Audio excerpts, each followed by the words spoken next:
Hi, I'm Paul Greenberg, author of the New York Times bestseller For Fish and American Catch. And I'm Nic Mink, co-founder of the direct-to-consumer seafood company Sitka Salmon Shares. And what do we have in common, Paul? We like fish. That's right. And Paul and I have partnered to bring you an 8-episode series called Fish Talk. Each episode, Paul and I will trade off as hosts to take you on a journey from our coasts to our kitchens so that we can better understand how fish get to our plates. So, Paul, what should listeners expect from upcoming episodes? Well, Nick, let's face it. For non-fishy people, fish are confusing. They're confusing to cook. They're confusing to clean. What's wild? What's farmed? All these different choices you have to make if you're going to eat fish in a responsible way. So on this podcast, we're going to talk to conservationists, scientists, chefs. At the end of each episode of Fish Talk, you will be a little less confused about fish. I couldn't agree more, Paul. All right, let's dive in.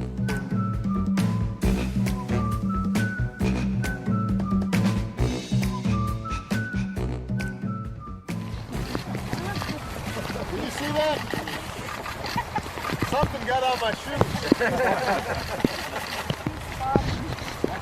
He was spawning a little bit, which generally you don't want fish spawning on your feet.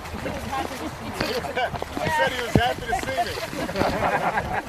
me. If you couldn't make out that voice, that was President Obama on his 2015 visit to Bristol Bay, Alaska.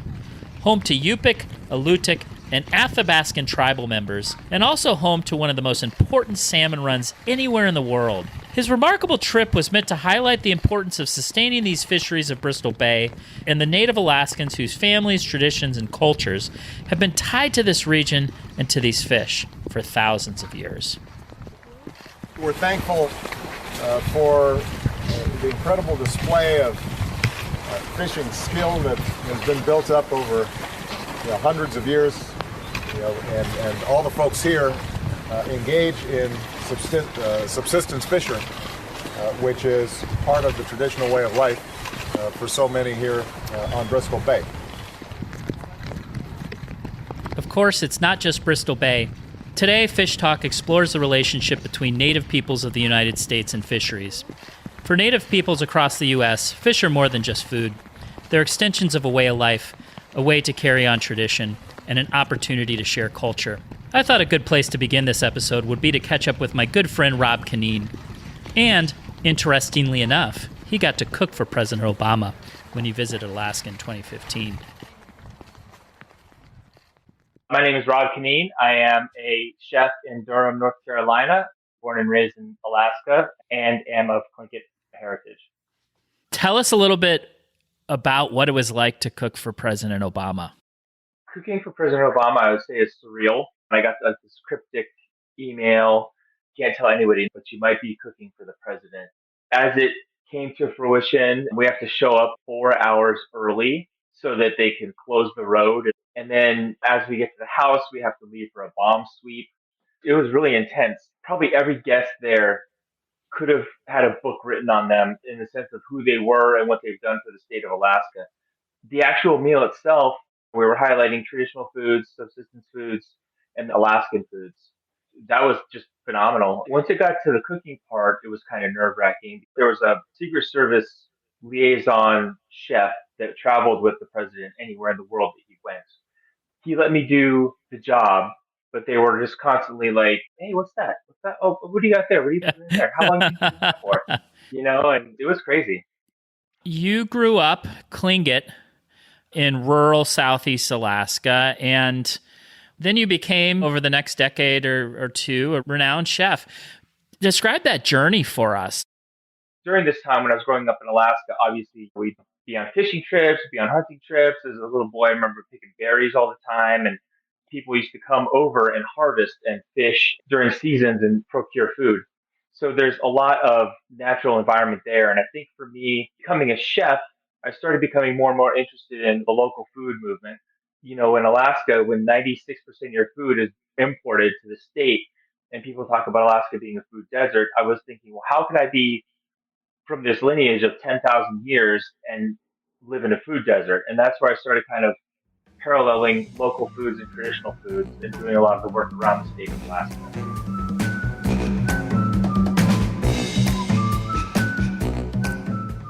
So we're here with Chef Rob Kinneen in the kitchen, and we're cooking something. Today we're going to be cooking Alaska-centric dish. We're going to be doing salmon that's been pan-seared with a tamari glaze and furikake. And we've got carrots, zucchini, and wakame salad. You just take your zucchini and carrot and you peel down to the core with the carrot as you peel the skin off. And you're basically just putting enough salt in there and it's going to draw the moisture out and kind of give everything a cooked pasta feel to it. Should I do this in a bowl and mix it together and put the salt over it? That's what I'm doing? Yeah. Okay. So with this, it's very simple. The salt, it'll just kind of pull out the moisture, give a little texture to it, but still keep a crunch. So we have that. The wakame salad. This is something I got from the sushi side, again, of Whole Foods. One thing I wanted to bring a dialogue about is just the benefits of seaweed.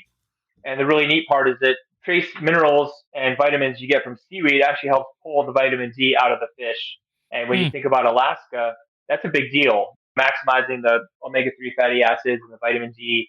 So I've got the seaweed, the vegetable, salt. We're just going to kind of let this hang out for a minute. In the recipe, I did put a half teaspoon of fish roe. This is from the motherland. I've got some herring, which in April, indigenous people will lay out hemlock or kelp, and they'll wait for the herring to come in, do their business, and this is what you end up with. It's like this beautiful herring roe. You can boil it, but I like eating it raw. And I was going to throw a little bit right in the salad as well. Are we ready to do the salmon? Yeah, I believe so.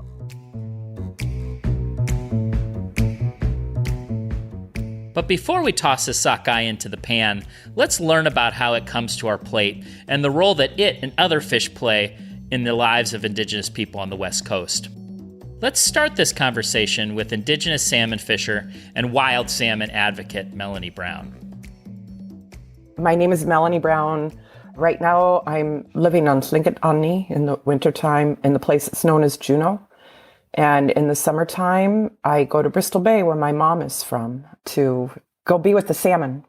How long have you been fishing? I was 10 years old when I started fishing with my family. My mom and my great-grandfather and my older sister were running 3 sites when I started fishing with them.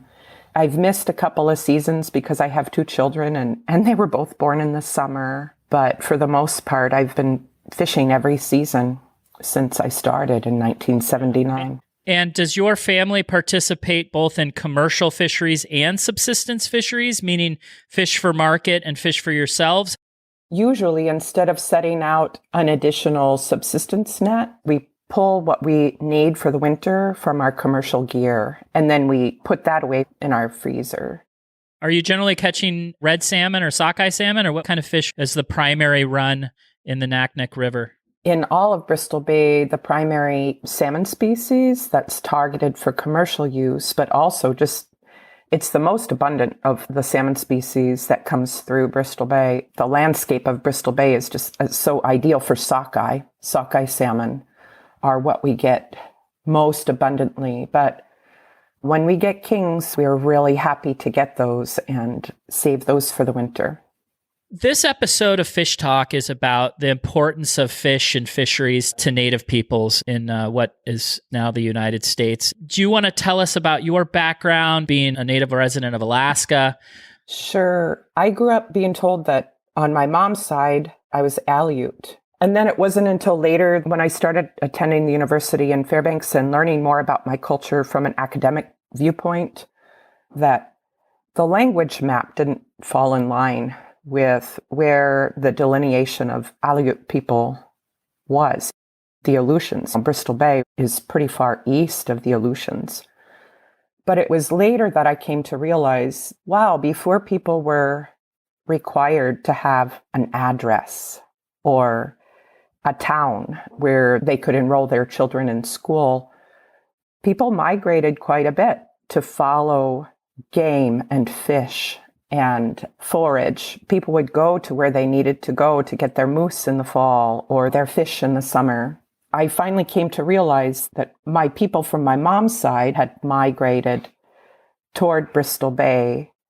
So I identify now as Unangan because Unangan is the name that Aleut people prefer to be called now because it is their self-given name.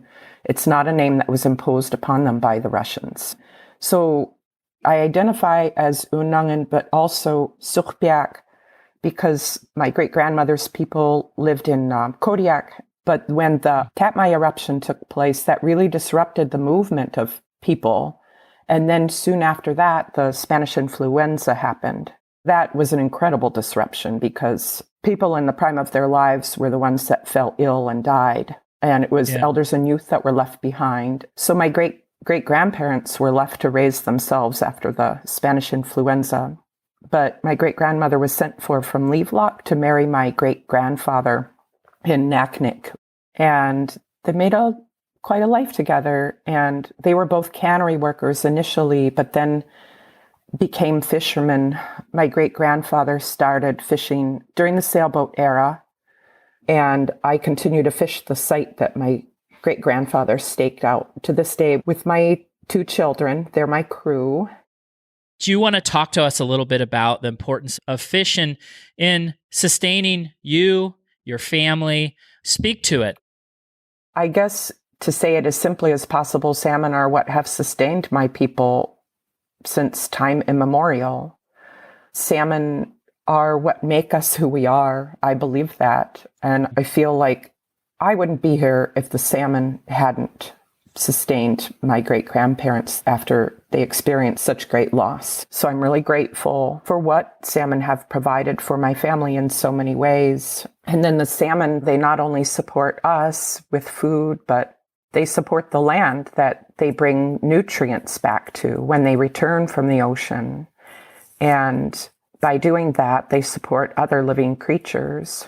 I feel really fortunate that even though I don't live in Bristol Bay year-round, that my parents helped me recognize the importance of our traditional foods and how they connect us to the land and to our culture. It's all intertwined. If that is disrupted, it will create a huge hole in our culture and our hearts. That's why I feel so compelled to work to protect wild salmon habitat, because it's such a huge part of maintaining our traditions and our culture. Can you talk to me a little bit about your winter work at Salmon State, the nonprofit? The mission of Salmon State is to protect salmon places and the habitat that salmon are supported in. So we have campaigns that are centered in different parts of Alaska, but there are certain places that we are really focused on protecting right now, such as the Tongass and Bristol Bay. What do you see as the biggest threat to sustaining your livelihood and your culture, particularly as it relates to these fish? Oh, gosh. Well, the proposed Pebble Mine, it's an open pit mine at the headwaters of the 2 most prolific rivers in Bristol Bay. If that project goes through, you might as well just say, we're done. Because Bristol Bay, it's the last truly great run of wild salmon that is left in the world, in all of the world. You know, there are other places that support wild salmon, but Bristol Bay is really the only one that supports it in its full abundance. I'm talking over 50 million sockeye salmon alone. And that's just in a very specific place in the terrestrial environment of salmon. There are huge threats in the ocean as well. Climate change, that's a huge factor. But one of the things that's really emerging that we need to figure out how to affect change in is the huge amount of bycatch that's happening in the ocean right now with factory trawlers and how they intercept kings that are meant for the Yukon and all of the native communities on the Yukon River. The people have had to curtail how they participate in their salmon culture because the kings are not making it home, or if they do, they're coming back in such small numbers that people have to conserve and let those fish go by so that they can hopefully spawn new generations of kings that will hopefully come back and not be caught at sea. Those are the things that are at the top of my brain when it comes to concerns around salmon. Thank you so much, Melanie, for sharing your story with us, and it's a really powerful one. Before I introduce our next guest, here's a quick word from our sponsors. Ecosystems are complex. Buying responsibly caught seafood doesn't have to be. Sitka Salmon Shares delivers a monthly share of seafood to your door that's sourced with the health of our fisheries, oceans, and communities in mind. Learn more about their wild-caught Alaska seafood and the fishermen who caught it, and find expertly crafted recipes at sitkasalmonshares.com.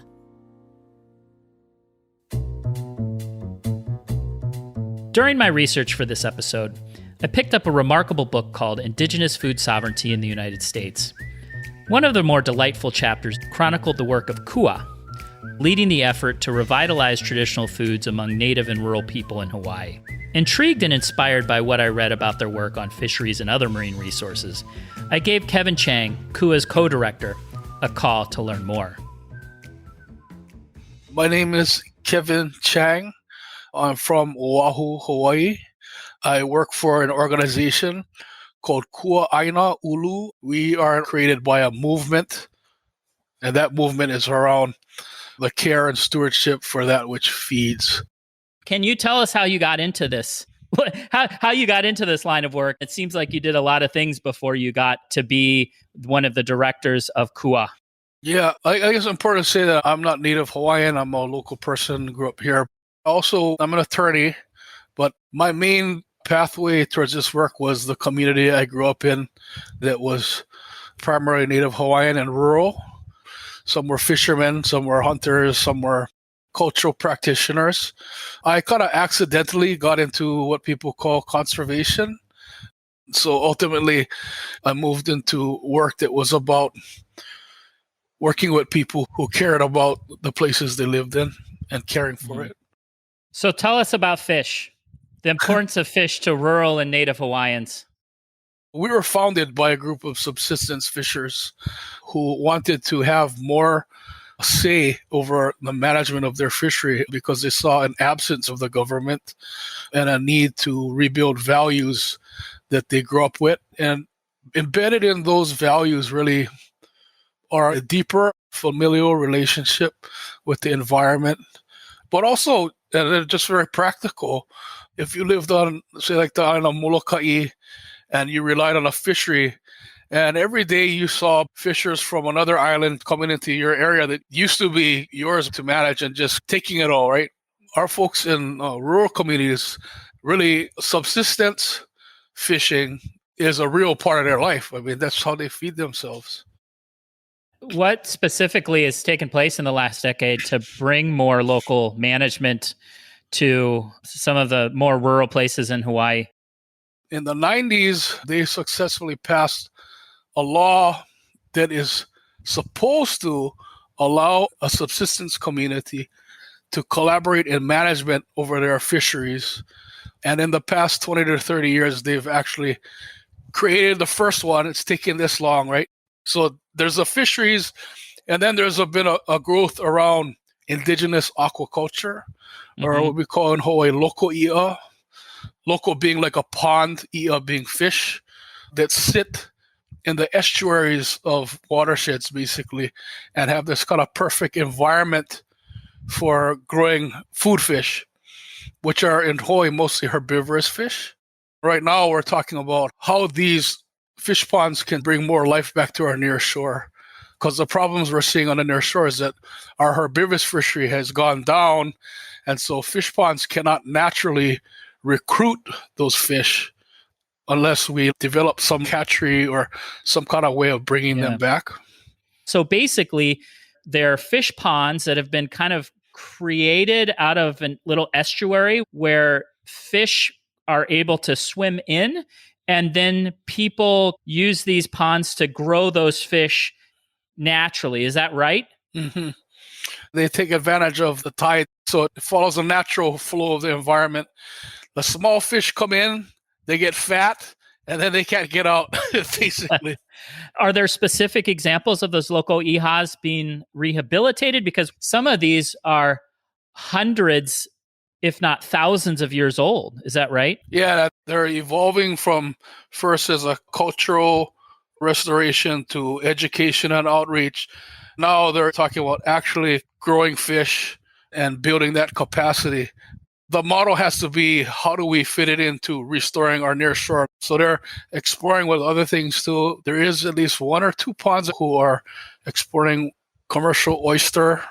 There's talk about sea cucumbers, but I think there's still a strong desire to bring back the herbivorous fishery.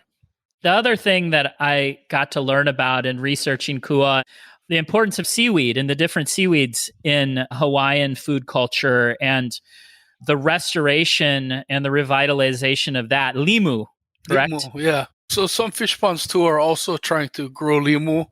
It's used in the diet. It's used for kind of cultural and spiritual practice.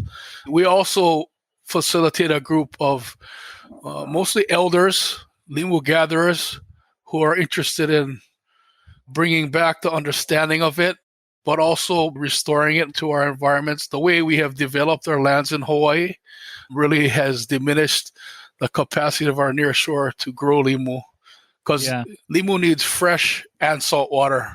The fresh water has been diverted in large part to large-scale plantation agriculture and development. Well, our agricultural economy is shifting. So plantation agriculture is pretty much done. What we're doing now is growing houses. Until we start growing food, we're growing houses. So what's your favorite Hawaiian fish to eat and your favorite preparation? There's a fish we call opelu, which I think is a mackerel. And I actually recently got to eat it raw, like poke, opelu poke. And I really liked that. That was really good. That was a really cool story from your chapter in the book about how fishers would go out and you wouldn't always gather the mackerel. Sometimes you'd go out and feed the mackerel and you wouldn't harvest it. Yeah. What an amazing story of sustainability and understanding a fishery, that half of the time that fishers were going out, they weren't even going out to harvest, but they were going to kind of nurture and steward that resource. Indigenous fisheries often mean much more than just a connection to tradition and culture. They also mean economic empowerment and the exercise of national sovereignty, as they do for the tribes in the Pacific Northwest that make up the Columbia River Intertribal Fish Commission. The commission, called CRITFC for short, is sort of a governing body that helps to ensure that native fishers along the Columbia River have the ability to harvest some of the hundreds of thousands of salmon that make their way up the watershed annually. Jon Matthews is a member of the Nez Perce Nation and CRITFC's Finance and Operations Director. I'm Jon Matthews. I'm a Nimipu, member of the Nez Perce tribe. We call ourselves Nimipu, and we're located eastern Oregon and North Idaho, and our Aboriginal territory extends over to Montana. I went to school in University of Idaho, a JD, MBA from Wazoo, and that brought me indirectly to CRITFC. In about 1987, I came over as a legal intern, and I left. I went over to work for my tribe, and I was appointed to represent the tribe on the development of a salmon marketing program. And then this position opened up, and so I applied for the CFO position, and I was appointed to that position in 1994. Tell us a little bit about the Columbia River Intertribal Fish Commission and what it is, how this commission came about, why it's so important to native and indigenous fishers along in the Pacific Northwest, particularly along the Columbia River. The common thread among the 4 treaty tribes who I work for, Columbia River Intertribal Fish Commission, there's 4 tribes. So the common thing that binds us together is our tribes have common provisions in our treaties, and basically it's the right of taking fish at all usual and accustomed grounds and stations is further secured to said Indians in common with all citizens of the territory, and of erecting temporary houses for the purpose of curing. So that's the commonality we have on our treaties. 1855, I don't think the non-tribal people were too worried about the Indians and their fisheries, but as more people came west, you started to see a lot more demand on the natural resources, and the tribal people weren't necessarily getting equitable share of the fisheries. So tribal members were really struggling to exercise their rights.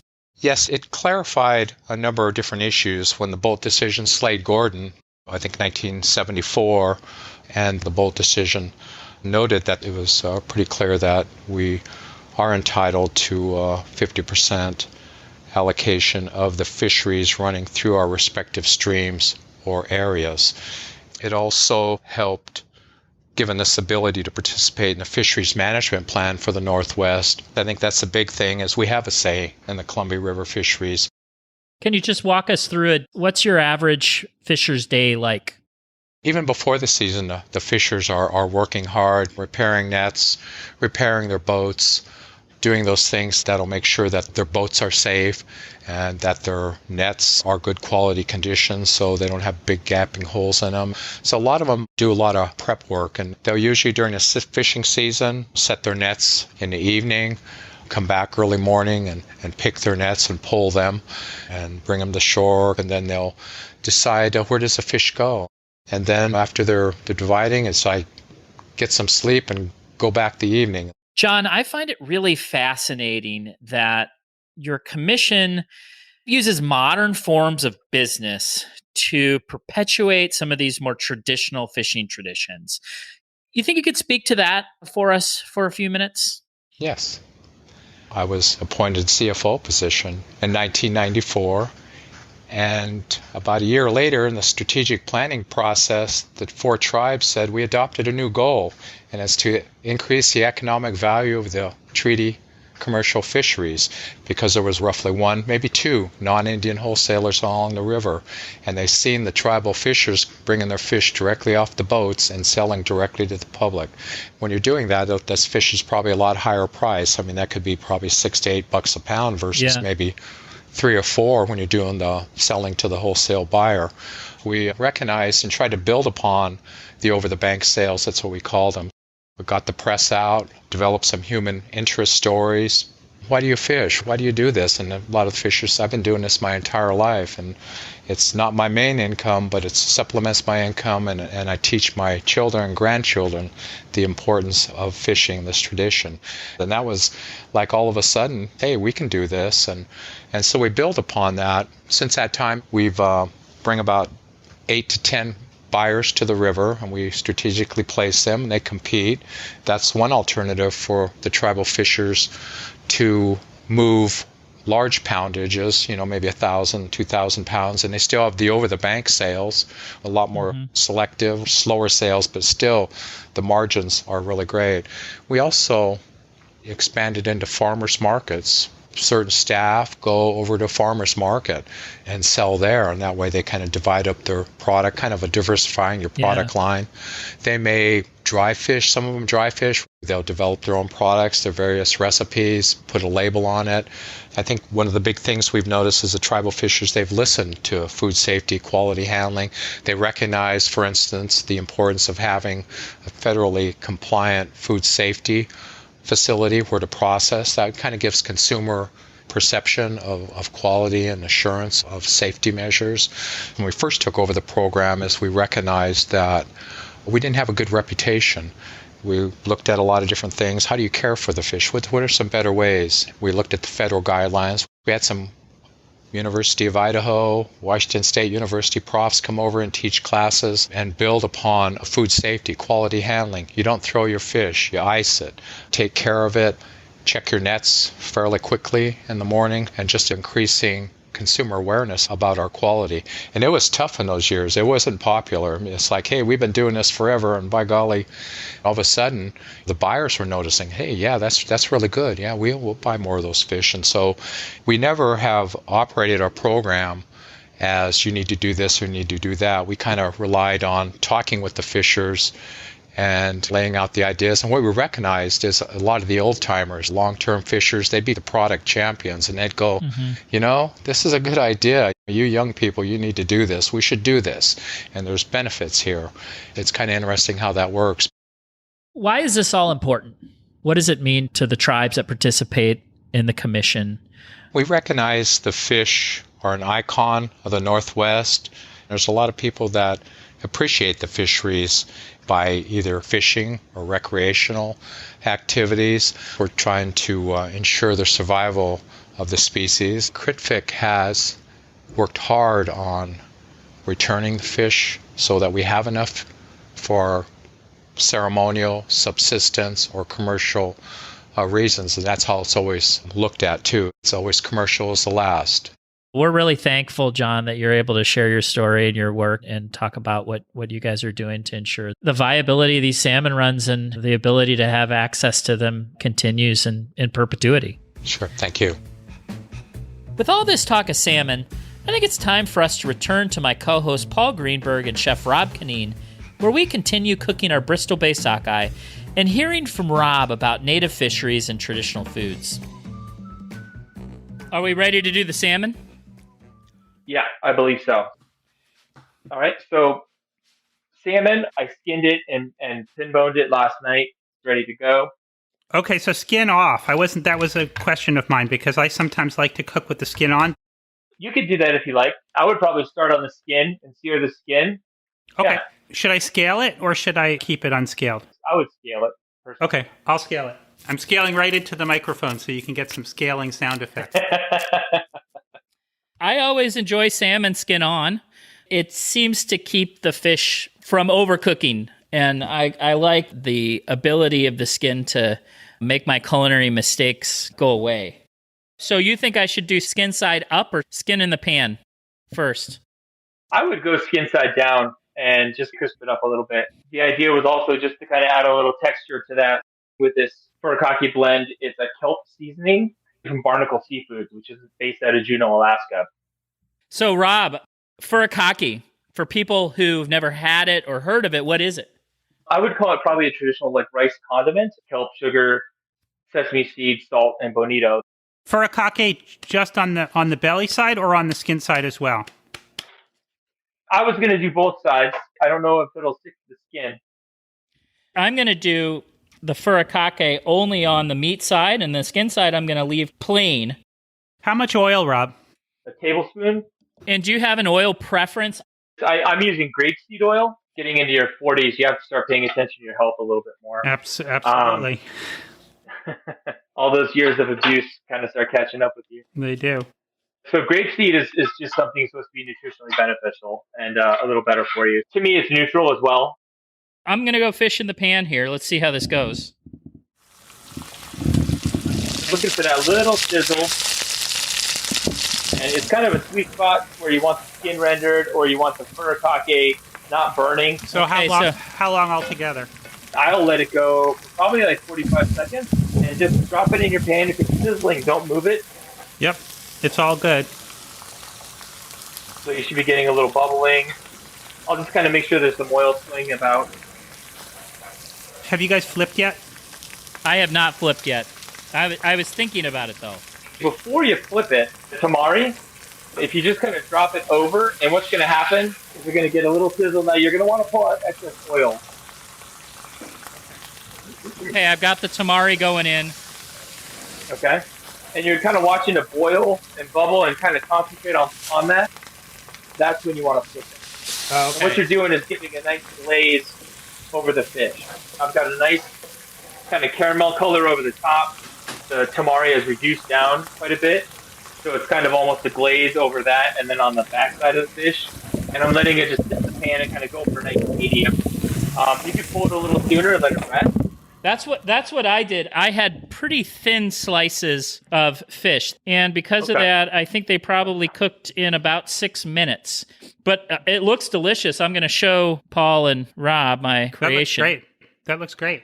And here's mine. Oh yeah, that looks nice. All right. So yeah, I think everybody kind of came out about the same. Great. And what about the roe? The roe goes on top? I put the roe in the salad. Oh, okay.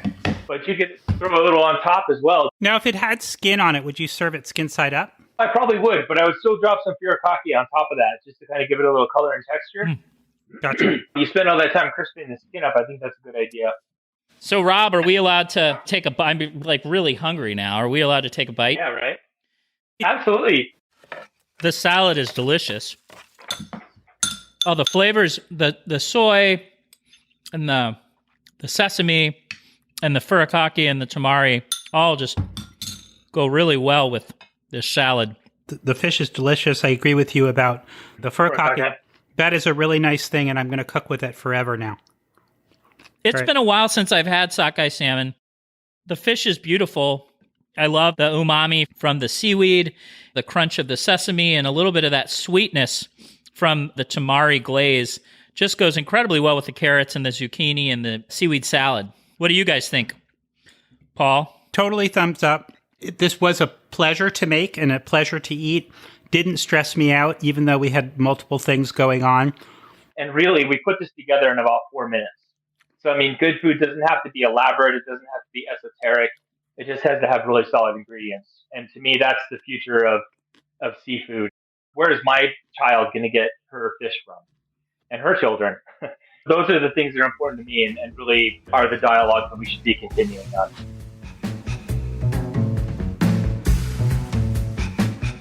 Taking Rob's advice, we wrap this episode of Fish Talk by reiterating our commitment to continue the dialogue about how fish get from our coasts to our kitchens.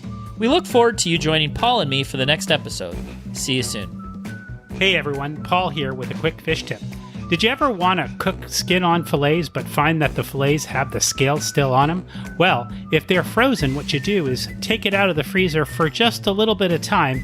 When that fillet starts to soften up just a little bit, that's the time to scale your portion. You'll get the scales right off and then put it back in the fridge and let it defrost the rest of the way.